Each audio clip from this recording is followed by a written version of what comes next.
بس آپ ہمیں گناہوں سے بچنے کی توفیق عطا فرما دیں۔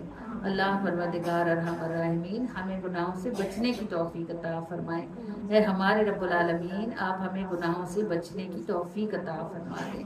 الہ العالمین ارحم الراحمین اپنے فضل اور اپنی رحمت کے ساتھ ہمیں دنیا اور آخرت میں رسوا ہونے سے محفوظ فرما لیں اور ہمیں دنیا اور آخرت میں تنہا نہ فرمائیں۔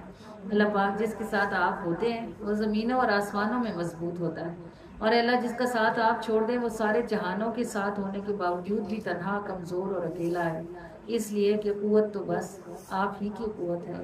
تو اے ہمارے پروردگار ارحم الراحمین آپ ہرگز بھی ہمیں اپنی مخلوق کے سامنے تنہا نہ فرمائیں، اور ہر طرف سے ہر طرح سے ہماری امداد فرمائیں، اور ہر طرف سے ہر طرح سے ہمیں ایسا نبھائیں جیسا نبھانے کی آپ شان رکھنے والے ہیں۔ اے ہمارے پروردگار ارحم الراحمین ذو الجلال والاکرام ہمارے پاس اس برکت والی محفل میں جو بھی ہدیہ ہے اور یہ جس بھی شکل میں ہے آپ اپنی رحمت سے اسے قبولیت کا شرف عطا فرما دیں، ہماری غلطیاں کوتاہیاں معاف فرما دیں، اور اس ہدیے کے ثواب کو قبول و منظور فرما کر بڑھا چڑھا کر روشن اور منور فرما کر آپ صلی اللہ علیہ وآلہ وسلم کے دستے کریمانہ میں پہنچا دیں۔